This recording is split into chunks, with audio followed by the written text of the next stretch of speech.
ဟ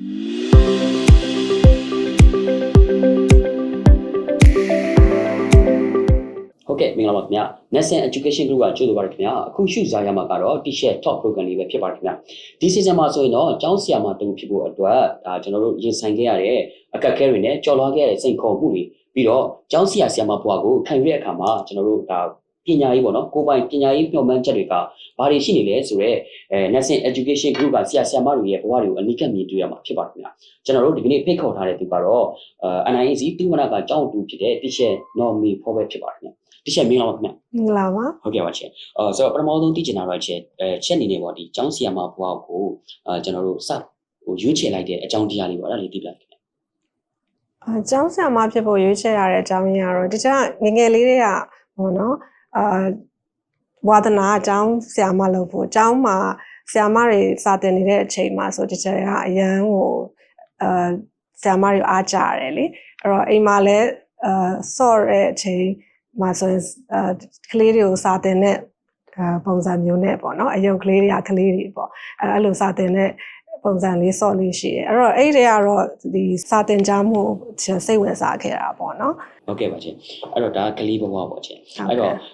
ဒီကနေတဆင့်ကြီးပြင်းလာတဲ့အခါမှာဒီချက်ရဲ့တကယ်ဒါရွေးချယ်ရမယ့်အချိန်ပေါ့နော်ကျွန်တော်တို့အရင်ကဆိုအထက်တန်းပေါ့နော်10တန်းအောင်ပြီးတဲ့အခါမှာချက်ရွေးချယ်ရတော့မယ်ဆိုတဲ့အချိန်ဒီမှာကျတော့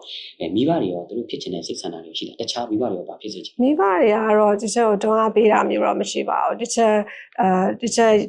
စိတ်ဝင်စားတဲ့ဘာသာရပ်ပေါ့နော်အဲ့ဒါကိုဒီချက်သူကရွေးချယ်ခွင့်ပေးထားပါတယ်ဒါပေမဲ့ဒီချက်10တန်းမှာတော့ဒီချက်အမှတ်မိရင်တော့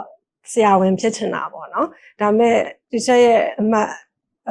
တိုးအမှတ်အရာရောဆိုတော့ဒီချက်ဆရာဝန်ဖြစ်ခွင့်တော့မရခဲ့ဘူးပေါ့ဒါပေမဲ့ဒီချက်ရဲ့ဒုတိယပေါ့နော်ဒီ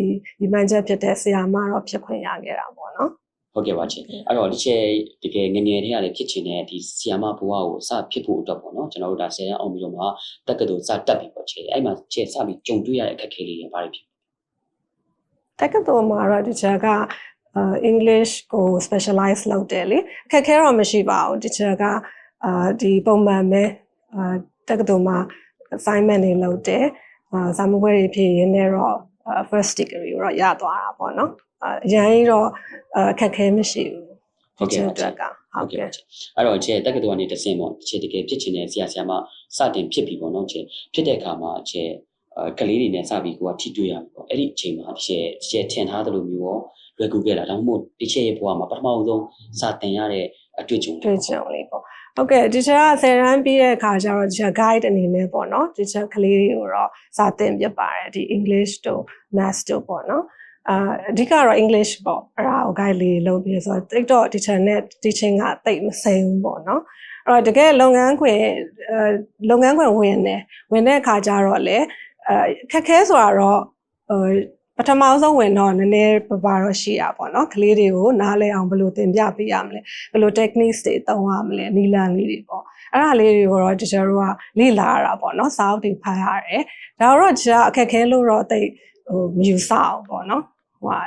တဖြည်းဖြည်းကိုယ့်ဘက်ကလည်းစူးစမ်းပြီးကလေးတွေဘယ်လိုနားလည်အောင်သင်ပေးရမလဲဆိုတော့ technique တွေစာအုပ်တွေဖတ်ပြီးတော့နည်းလမ်းတွေရှာတာပေါ့နောက်ပြီးတော့ teacher တို့ colleagues တွေကလည်း teacher sharing လုပ်တာပေါ့နော်ဆိုတော့အစင်တော့ပြေပါတယ်အခက်ခဲကြီးမားမားတော့အရင်မရှိဘူးဒါပေမဲ့ကလေးတွေရဲ့သင်ယူနိုင်မှုဆိုတာတယောက်နဲ့တယောက်တော့မတူဘူးပေါ့နော်တချို့က quick learner တချို့ကတော့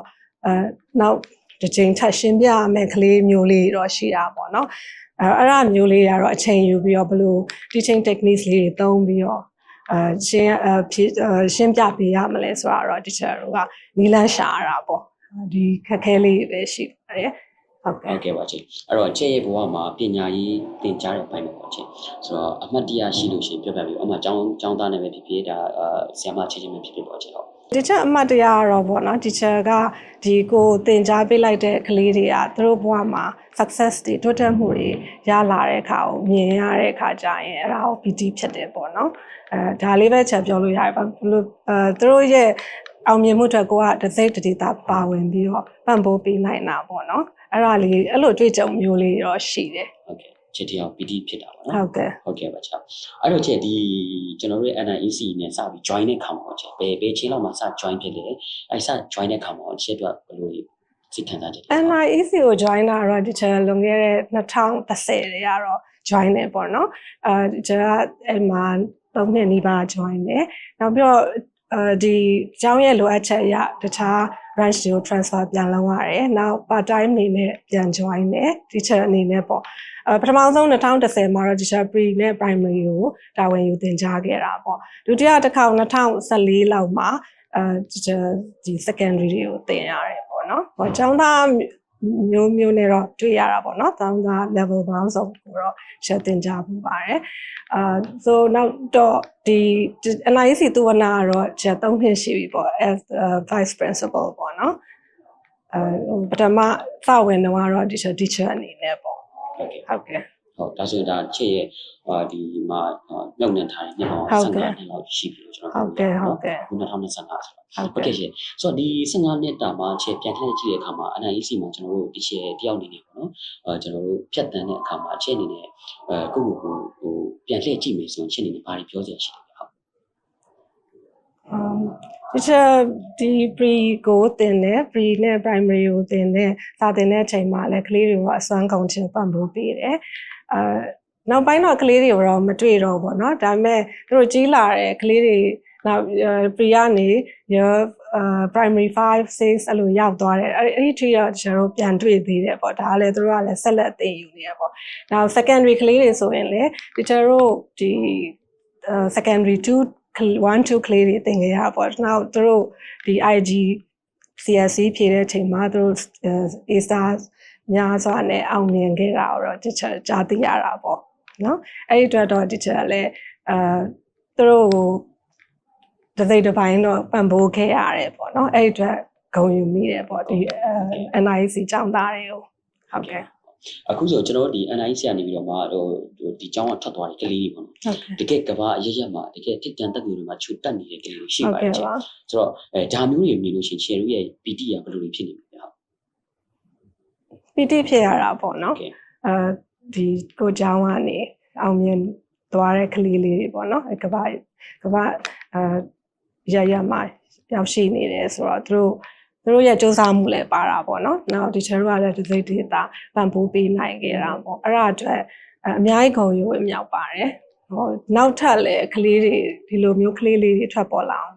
ထပ်ပြီးတော့ပံ့ပိုးမွေးထုတ်ပေးနိုင်ဖို့ဒီချယ်တို့သက်စူးစမ်းသွားမှာပါဟုတ်ကဲ့ပါချစ်အခုဆိုတာချဲကအကြောင်းဆရာမလည်းဖြစ်နေပြီဆိုတော့လေချဲဖြတ်တန်းနေတဲ့ပညာရေးဒီဆွမ်းနာဒီကာလကလည်း15နှစ်တာဆိုတာရှိပြီဆိုတော့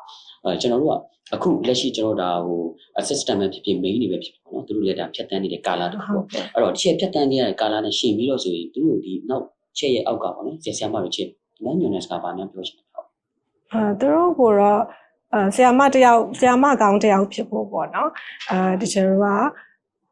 စိတ်ရှိသိခံရမယ်နောက်ကလေးတွေကိုပေါ့စိတ်နှစ်ပြီးတော့ပေါ့နော်ဒီကျတို့သင်ကြားပြသပေးရမယ်သင်ကြားပြသတဲ့အခါမှာလည်းဒီကျတို့ကကျတို့ရဲ့ teaching skills ပေါ့နော် teaching skills တွေကိုအများအား upgrade လုပ်နေရမှာပေါ့အဲ့တော့ teacher ကတော့ teacher လေးတွေကိုဒီ teaching skills တွေကိုတိုးတက်စေဖို့ဒီ professional development ပေါ့နော်professional development courses တွေတက်ပြီးတော့ဒီ practical လုပ်မယ်ပြီးရင်ဒီကလေးတွေကိုပြန်မျှဝေမယ်အဲ့လိုလုပ်ခြင်းအပြင်ကလေးတွေကိုလည်းကျွန်တော်teaching skills 21st century teaching skills တွေနဲ့အပြည့်အဝထောက်ပံ့ပေးနိုင်မှာပေါ့နော်teacher တွေကလည်းအဲ့လိုဒီ professional development courses တွေကျွန်တော် NIEC က teacher တွေကလည်းအများအားစဉ်းစားမပြတ်တက်ရောက်နေပါတယ်ဟုတ်ကဲ့ဟုတ်ကဲ့ပါချင်းကျွန်တော်တို့ဒါဖတ်ထားမှုရဲ့အစုံမိတ်တွေရဆိုရင်ကျောင်းစာသင်ခန်းတစ်ခန်းမှာပေါ့နော်အတော်ဆုံးကျောင်းသားဘယ်နှယောက်ရှိလဲဆိုတော့ဒါအညံ့ဆုံးကျောင်းသားကိုဘယ်လောက်တော့လုပ်ပေးလဲဆိုတဲ့ဟာဒီဆရာတယောက်မှရှိသိရှိတတ်တယ်ဒါအရေးချင်းလို့ကျွန်တော်ကြားသိရအောင်နော်ဆိုတော့အဲ့ဒီပုံမှာရှင်းနေတယ်ဘယ်လိုခံယူထားလဲသိချင်ဟုတ်ပါတယ်အတော်တဲ့ကျောင်းသားကတော့သင်ကြားပေးရတာလွယ်ကူတာပေါ့နော်ဒါပေမဲ့နည်းနည်းအားနည်းတဲ့ကျောင်းသားလေးတွေကိုတချို့တို့ကမြေတောင်မြောက်ပေးနိုင်မယ်သူတို့တိုးတက်အောင်ဆောင်ရွက်ပံ့ပိုးကူညီပံ့ပိုးပေးနိုင်မယ်ဆိုရင်တော့ဒါတိုင်းမသိပေါ့နော်တချို့တို့အတွက်PT ဖြစ်ရပါတယ်ပို့ပြီးဝမ်းမြောက်ရတာပေါ့နော်တချို့တို့မှာကလေးတွေကိုဒီလိုပံ့ပိုးပေးနိုင်တဲ့စွမ်းအားလေးရှိတယ်ဆိုတာကိုလေကိုလည်းဆက်ပြီးတော့ ဒီလိုကလေးတွေဆက်ပြီးတော့ပံ့ပိုးပေးချင်တာပေါ့နော်အဲ့လိုပြီးတော့ခံယူထားပါတယ် ဟုတ်ကဲ့ပါချေအဲ့တော့ချေကျွန်တော်တို့ဒီ NIEC ရဲ့အကြောင်းတစ်ကြောင်းလုံးခြုံငုံကြည့်မယ်ဆိုတော့ရှက်နေနေပေါ့ကျွန်တော်တို့ရဲ့အကြောင်းရဲ့အားသာချက်တွေဘာတွေဖြစ်နေလဲအဲ့ဒီဒီပြ အားသာချက် ဟုတ်ကဲ့ ကလေးတွေကကျတို့စာပိုင်းအနေနဲ့ပေါ့နော်သူတို့ကတော့ဒီကျတို့ရဲ့ teaching techniques မျိုးစုံဆိုအသုံးပြီးတော့သူတို့ပံ့ပိုးပေးနိုင်တဲ့အတွက်ကြောင့်သူတို့ရဲ့သူတို့က talent လေးတွေကိုပြနိုင်တယ်သူတို့ confidence လည်းရှိလာတယ်ပေါ့နော်အဲ့တော့ဒါကတော့ဒီချက်မြင်ရတာပေါ့သူတို့ကဒီအတန်းတွင် academic စာတွေတင်မကဘဲနဲ့ဒီပြင်ပ extra curricular ပေါ့နော်ဒီ activity မှာလည်းသူတို့ပါဝင်နိုင်တဲ့စွမ်းရည်တွေဒီချက်တို့ကရရှိအောင်သူတို့ confidence တွေတက်လာအောင်ဒီချက်တို့ကပံ့ပိုးပေးနိုင်တာပေါ့နော်အဲ့ဒါလေးတွေတော့မြင်ရပါတယ်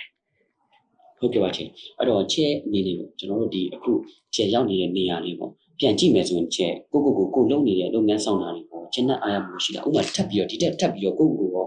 ထပ်ပြီးဖြည့်စရာတွေရောရှိတာချေဘယ်လိုစီမံထားလဲဗျာ ဖြည့်စရာတွေဟိုဒီခုလက်ရှိချိန်လေးထီတော့ကျင်းတဲ့အားရပါတယ်ဒါပေမဲ့ဒီထက်လည်းပို့ပြီးတော့ဒီချက်တို့လောက်ပံ့ပိုးကလေးတွေကိုပံ့ပိုးပေးချင်တာပေါ့နော်ဆိုတော့ဒီပညာရေးကဏ္ဍမှာဒီချက်တို့ကလေးတွေအောင်မြင်ဖို့သူတို့ရှေ့ဆက်လျှောက်လိုက်ရမယ် real life မှာသူတို့ရဲ့ skill တွေကိုအသုံးချနိုင်ပြီးတော့ကိုရပ်တည်နိုင်ဖို့ပေါ့နော်အဲ့တော့သူတို့ကိုဆက်ပြီးတော့ဘယ်လိုမျိုးလေးထပ်မှန်ပြီးတော့ပံ့ပိုးပေးရမလဲဆိုတော့နီလန်လေးတွေကိုတချို့တို့ဆက်လက်ပြီးတော့လေ့လာမှာပေါ့နော်နောက်ဒီဆက်လက်ပြီးတော့တချို့တို့ရဲ့ teaching techniques တွေကိုတိုးတက်အောင်လုပ်ဖို့လဲတချို့တို့ကဆက်လက်သင်ယူနေမှာပေါ့တချို့တို့က teacher တွေဆိုရင်ဆက်လက်သင်ယူနေရမှာပဲအဲ့ဒါမှကလေးတွေကိုလည်း support ထပ်ပေးနိုင်မှာပေါ့နော်ဟုတ်ကဲ့ပါချင်းပြီးတော့ချင်းကျွန်တော်တို့ကဒီကျောင်းဆရာမဆိုတာကျွန်တော်တို့ဘယ်လိုပြောမလဲဥယျာဉ်မှုနဲ့တူတာပေါ့နော်ပန်းကလေးတွေကျွန်တော်တို့ဒီကလာပပရှင်းတန်လာဖို့အတွက်ကျွန်တော်တို့ရေလောင်းအချင်းတန်ရေလောင်းပေါင်းတင်စီထဲစသည်ဖြစ်ပေါ့နော်ဒါမျိုးလေးတွေကျွန်တော်လုပ်တယ်နောက်ဆုံးမှာဒါလေးအပြီးပွင့်နေဖူးပွင့်လာတဲ့အခါမှာကျွန်တော်တို့ကြည့်ပြီးတော့ BT ပဲဖြစ်ရတယ်ဟုတ်ကဲ့ဆိုတော့တချင်းအနေနဲ့ရောဒီကိုလက်အောက်မှာရှိတဲ့ဒီကျောင်းသူကျောင်းသားတွေပေါ့ကိုကလည်းတင်ခဲ့တဲ့တစ်ပေါင်းလည်းအများကြီးပဲဆိုတော့ဘယ်လိုမျိုးတို့တွေဒီလိုမျိုးပွင့်လန်းလာတဲ့ခါမှာခြေလူဘက်ကဘယ်လိုမျိုးတွေခံစားရလဲအဲ့ဒီခံစားချက်နဲ့ခြေကအခုဒီအခြေအနေထိလည်းရောက်လာပြီဆိုတော့ဆရာဆရာမတွေခြေ PT တွေကိုပြန်မျှဝေပေးပါမယ်ဟုတ်သူတို့တွေအောင်မြင်မှုတွေပေါ့နော်ဒီ A-star တွေနဲ့ IG မှာတချို့ငငယ်လေးတွေက train လာတဲ့ကလေးလေးတွေကဒီ A-star တွေနဲ့ IG မှာအောင်သွားတယ်အဲ့လိုမျိုးဆိုတော့ကျတို့ရန်ကိုဝမ်းသာပီတိဖြစ်ရတယ်နောက်သူတို့ကလည်းစူးစမ်းတယ်အဲ့တော့တခြားအနေနဲ့ကတော့ဒီကလေးတွေကိုဒီစာပေဘက်မှာရော talent မှာရောနောက်လူမှုရေးဖက်ကပေါ့နော်ဖက်ကတိုးတက်တဲ့နော်နီးလန်းမှန်သွားနေတဲ့ကလေးလေးဖြစ်စေချင်တာပေါ့ဒီချက်ရဲ့ရည်မှန်းချက်ကတော့ဟုတ်နောက်ပညာရေးကဏ္ဍမှာလည်းထပ်ပြီးတော့တိုးတက်အောင်သူတို့ဘယ်လို support ပေးရမလဲဆိုတာကိုအမြဲတမ်းစဉ်းစားပြီးတော့ကျွန်တော်ဆက်လက်စူးစမ်းသွားမှာပါဟုတ်ကဲ့ပါချေအဲ့တော့ကျွန်တော်တို့ဒီဘက်ကျောင်းပိုင်းကိုပြန်ကြည့်အောင်ပါချေဟုတ်ကဲ့ဆိုတော့ကျောင်းပိုင်းမှာဆိုရင်ကျွန်တော်တို့ဒီကျောင်းကြီးကိုကျွန်တော်အခြေခံအုံးမြစ်ကနေပြီးတော့ NESC ကစတင်လိုက်တာပေါ့နော်ဆိုတော့ဒီအယူပဲ့ကင်နေတဲ့ဒါရှင်းနေစီလည်းရှိတယ်ဆိုတော့ဒီကျောင်းပိုင်းကလိုအပ်ချက်တွေရောချဲရဲ့ဒီတင်ကြားတဲ့ဘက်မှာဆိုရင်ရှိတယ်တောင်းဖို့ရောကျောင်းပိုင်းကဒီထက်ပိုပြီးတော့ဟိုပန့်ပိုးပေးရမယ့်အပိုင်းတွေပေါ့နော်အဲ့ဒီဆိုလည်းသိရှိပါတယ်ဟုတ်ဒါတော့တချို့တို့ yearly တော့တချို့တို့ပြန်ပြီးတော့ဒါတွေကိုပြန်ပြီးတော့ reflect လုပ်ပြီးတော့ဒီထပ်မှန်ပြီးတော့လိုအပ်ချက်တွေကိုပေါ့နော်နှစ်စဉ်နှစ်တိုင်းထပ်မှန်ပြီးတော့ပံ့ပိုးပေးနေရပါတော့ teacher founder ဖြစ်တဲ့ teacher Nelson ရော teacher တို့ရဲ့ senior principal teacher ထေးတို့အကုန်လုံးပူးပေါင်းပြီးတော့ပေါ့နော် teacher တို့လိုအပ်ချက်တွေကိုတော့အများရန်စဉ်းစားပြပံ့ပိုးနေပါတယ်ဒါတော့ပုံမှန်လေးပေါ့နော်လိုအပ်ချက်တွေကတော့ရှိနေသေးတာပေါ့ဒါပေမဲ့ဒါကိုရှာဖွေပြီးတော့ဘယ်လိုတိုးတက်အောင်ပြန်ပြီး support လုပ်ပေးရမလဲဆိုတော့ကျွန်တော်တို့နှစ်စဉ်နှစ်တိုင်းတော့ကျွန်တော်အဲ့ဒါကိုကောင်းထဲပေါ်ဆောင်ရနေပါတယ်ဟုတ်ကဲ့ပါရှင်ပြီးတော့ဒီအကြောင်းရဲ့ဒီဟိုကျွန်တော်တို့ဆောင်းတာပဲ့ကန်ရှင်ကိုပြောရမှာเนาะဒါရှင်းနေစဉ်အနေနဲ့ကြတော့ကျွန်တော်တို့ရဲ့ဒီသူ့ရဲ့ဒီ NIEC စသည်ဖြစ်ပါတော့ဒီ NESC DPS စသည်ဖြစ်ဒီအကြောင်းတွေကိုသူကင်တော်တဲ့အခါမှာပေါ့ခြေလုံးနဲ့ကြတော့ဘယ်လိုထိတွေ့မှုတွေဖြစ်နေပြီးတော့သူ့ရဲ့လမ်းညွှန်ပြသမှုတွေကြတော့ခြေလုံးအတွက်ဘယ်လောက်ထိအသုံးဝင်လဲဗျာဟုတ် တော့ဒီ channel ဆင်ရဲ့လမ်းညွှန်ပြသမှု guidance အောက်မှာ teacher တို့ကဒီ incentive တွေရပြီးတော့idea တွေလည်းအများကြီးတိုးတက်လာပါတယ်ဒီ channel ဆင်ရဲ့ support ကအများကြီးလိုအပ်ပါတယ် teacher တို့အတွက်လည်းလေသူ့ရဲ့ကလေးတွေပေါ့ထားရှိတဲ့ညီမန်းချက်ပေါ့နော်အဲ့ဒီပေါ်မူတည်ပြီး teacher တို့ကလည်းလိုက်ပြီးတော့ဆောင်ရွက်ပေးရတာပေါ့နော်အဲ့တော့ teacher ရဲ့ပံ့ပိုးမှုကတော့အရေးကြီးဆုံးပါပဲဟုတ်ကဲ့ပါရှင်ဆိုတော့ကျွန်တော်ဒီ NIEC NECTP ရဲ့စတဲ့ဟို child portion စသည်ဖြစ်ပေါ့နော်ဒီကျောင်းတွေအားလုံးရဲ့ဒီကျောင်းတွေအားလုံးအတွက်ပေါ့နော်ဒါပညာရေးမျှော်မှန်းချက်ကြီးကြီးထားပြီးတော့မှဆောင်ရွက်နေတဲ့အခြေအနေစဉ်ကိုရှင်းနေနေတော့ဘာပြောချင်လဲတရားဒီ channel ဆင့်ကိုအများကြီးကျေးဇူးတင်ပါတယ်ပေါ့နော် teacher ကဒီအကြောင်းကိုဒီ organization ကိုစဝင်တာ NLC ကစတာပေါ့နော်အဲ့တော့ဒီစဝင်ကလေးကဒီ channel ဆင်ရဲ့ပံ့ပိုးမှုအားပေးမှုတွေနောက်ဒီ channel ဆင်ရဲ့ညွှန်ကြားမှုတွေအောက်မှာပေါ့နော် teacher တို့ကဒီအကြောင်းကိုလည်းဆက်လက်အောင်မြင်အောင် teacher တို့ကလည်းစိတ်ဒေသကိုနေရကိုကန္တာအနေကိုပံ့ပိုးပေးတာပေါ့နော်အဲ့တော့ဒါပေမဲ့ teacher ရဲ့ပံ့ပိုးteacher ရဲ့အကြံဉာဏ်တွေပံ့ပိုးမှုတွေ suggestion တွေကတော့အများကြီးကြီးပါတယ်ဟုတ်ကဲ့ဟုတ်ကဲ့ပါချင်းဟုတ်ကဲ့ဆိုတော့နောက်တစ်ခုကျတော့ချက်ဒီကျွန်တော်တို့ကျောင်းကို NIEC စသည်ဖြစ်ပေါ့နော်ကျွန်တော်ဆောင်းတာဒီ National Education Group အောက်မှာရှိတဲ့ကျောင်းတွေကိုယုံကြည်စွာနဲ့လာရောက်အပ်နှံတဲ့ကျောင်းသားမိဘတွေရှိပါတယ်တကယ်သူတို့ရဲ့ကလေးတွေကိုတကယ်ပညာရေးမျှော်မှန်းချက်ကြီးကြီးထားပြီးလာအပ်နှံတဲ့ကလေးမိဘတွေရှိပါတယ်ဆိုတော့ကျောင်းသားမိဘတွေရောခြေလို့ဘက်ကနေဘာပြောချင်တာရှိတယ်ကျောင်းသားမိဘတွေကိုတော့ teacher တို့ကပေါ့အစွမ်းကုန်ပညာရေးပြည့်ဝတဲ့ဆရာမတွေနဲ့ဒီကလေးတွေကိုဖက်ကနေပံ့ပိုးပေးမယ်နောက်ပြီးတော့နည်းပညာပေါ့နော်ဒီသင်ကြားမှုခင်မီတဲ့သင်ကြားမှုနည်းပညာတွေနဲ့ကလေးတွေကိုပံ့ပိုးပေးဖို့လည်း teacher တို့ကအမြဲကြိုးစားနေပါတယ်နောက်မိဘတွေရဲ့ပူးပေါင်းဆောင်ရွက်မှုပူးပေါင်းပံ့ပိုးမှုဒီတောက်လျှောက်ပေါ့နော်ကလေးတွေဒီကျောင်းဖြစ်လာတဲ့အချိန်ကနေအခုထိပံ့ပိုးပေးနေတဲ့မိဘတွေကိုလည်းအများကြီးကျေးဇူးတင်ပါတယ်ဟုတ်ကဲ့ပါချင်ဆိုတော့ဒီကျောင်းမှာတက်ပြီးတော့မှတကယ်ကျောင်းတော်ကြီးနဲ့အတူတကွရှိနေတဲ့ကလေးတွေရောချဲဘာပြောချင်လဲဗျာတရားနဲ့ချဲရဲ့ကျောင်းသူကျောင်းသားတွေရောဘာပြောချင်လဲဒီချဲရဲ့ကျောင်းသူကျောင်းသားတွေရောဒီချာအများရန်ပေါ့ assembly တို့ဘာလို့မှကလေးတွေကိုစာကြိုးစားဖို့နောက်စားရင်မကပဲဘက်ဆောင်ပေါ့နော်တော်တဲ့ကလေးတွေဖြစ်စေဖို့နောက်လူမှုရေးမှာရောစိတ်ဓာတ်အရာရောအပြုမူရရောကောင်းမွန်တဲ့လူတော်လေးတွေဖြစ်ဖို့ဒီချာအများရန်မှာကြားပေးပါတယ်အဲ့တော့ကလေးတွေကိုတော့သူတို့နားလည်အောင်ပေါ့နော်သူတို့ရဲ့ဘဝတိုးတက်မှုအတွက်နားလည်အောင်ဘယ်လိုမျိုးလေးတွေပြုမှုဆောင်ရွက်ရမလဲအဲ့ဒါတော့ကျွန်တော်တို့ teacher တွေအားလုံးရော teacher ဟောအများရန်ရှင်းပြပြီးတော့ပံ့ပိုးပေးနေပါတယ်ဟုတ်ကဲ့ပါချင်းဒါကတော့နောက်ဆုံးမေးခွန်းပါချင်းဟုတ်ဆိုတော့ချက်ရသွားမယ်အနာဂတ်ရည်မှန်းချက်နဲ့ပြီးတော့ကျွန်တော်တို့ဒါပညာရေးပေါ့နော်ကိုယ်ပိုင်ပညာရေးရည်မှန်းချက်ရှေ့ဘယ်လောက်ထိဆက်သွားဖို့ရှိလဲဘာတွေချပြသွားဖို့ရှိလဲပညာရေးခန့်ခန့်တာဟုတ်ကဲ့ကျောင်းဒီတချို့ကျောင်းအတွက်ပေါ့နော်ပညာရေးကိုအဆင့်မြင့်ဆုံးဖြစ်အောင်ပေါ့တိုးတက်အောင်တချို့ကစူးစမ်းပြီးတော့ဒီကလေးကျတို့ကလေးတွေကိုပံ့ပိုးသွားပြီးဖို့အနာဂတ်မှာပံ့ပိုးနိုင်ဖို့တချို့ဆက်လက်စူးစမ်းသွားမှာပါလိုအပ်တဲ့တချို့လိုအပ်တဲ့ပညာတွေ skills တွေကိုလည်းဆက်လက်စီးပူးပြီးတော့တချို့ရဲ့ကလေးတွေကိုမျှဝေသွားပြီးမှာပါအဓိကတော့ကလေးတွေကိုဒီထက်ဒီခေတ်နဲ့အညီပေါ့နော်ခေတ်နဲ့အညီပြောင်းလဲလာတဲ့ခေတ်နဲ့အညီဒီအဆင့်မြင့်တဲ့ပညာရေးကိုထပ်မံပံ့ပိုးပေးချင်တာပေါ့နော်အဲ့တော့စာတစ်ခုတည်းတော့မဟုတ်ဘူးပေါ့နော်ဒီအဖက်ဖက်ပေါင်းစုံသူတို့ရဲ့